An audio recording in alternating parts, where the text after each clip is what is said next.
বলিউডের জনপ্রিয় তারকা জুটি রণবীর সিং ও দীপিকা পাড়ুকোনকে ঘিরে আবারও ছড়িয়েছে বিচ্ছেদের গুঞ্জন। দীর্ঘ প্রেম ও ৮ বছরের দাম্পত্য জীবন ভেঙে যেতে পারে এমন জোর আলোচনা চলছে ভক্তদের মধ্যে। সম্প্রতি সামাজিক যোগাযোগ মাধ্যম রেডিটে একটি ভাইরাল পোস্ট থেকেই জল্পনার শুরু। সেখানে দাবি করা হয় তাদের সম্পর্কে মতবিরোধ চরমে পৌঁছেছে এবং চলতি বছরের সেপ্টেম্বরের মধ্যেই আইনি বিচ্ছেদ হতে পারে। এই গুঞ্জনের প্রভাব পড়েছে ভক্তদের মাঝেও। তাদের কন্যা দুয়ার ভবিষ্যৎ নিয়ে উদ্বেগ দেখা গেছে। তবে এ বিষয়ে এখনও সরাসরি কোনো মন্তব্য করেননি রণবীর বা দীপিকা কেউই।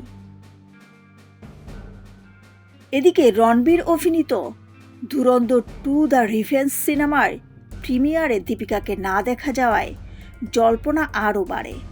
যদিও পরে দীপিকা জানান তিনি সিনেমাটি আগেই দেখে ফেলেছেন, তবে দম্পতির ঘনিষ্ঠ সূত্রের দাবি এই বিচ্ছেদের খবর পুরোপুরি ভিত্তিহীন।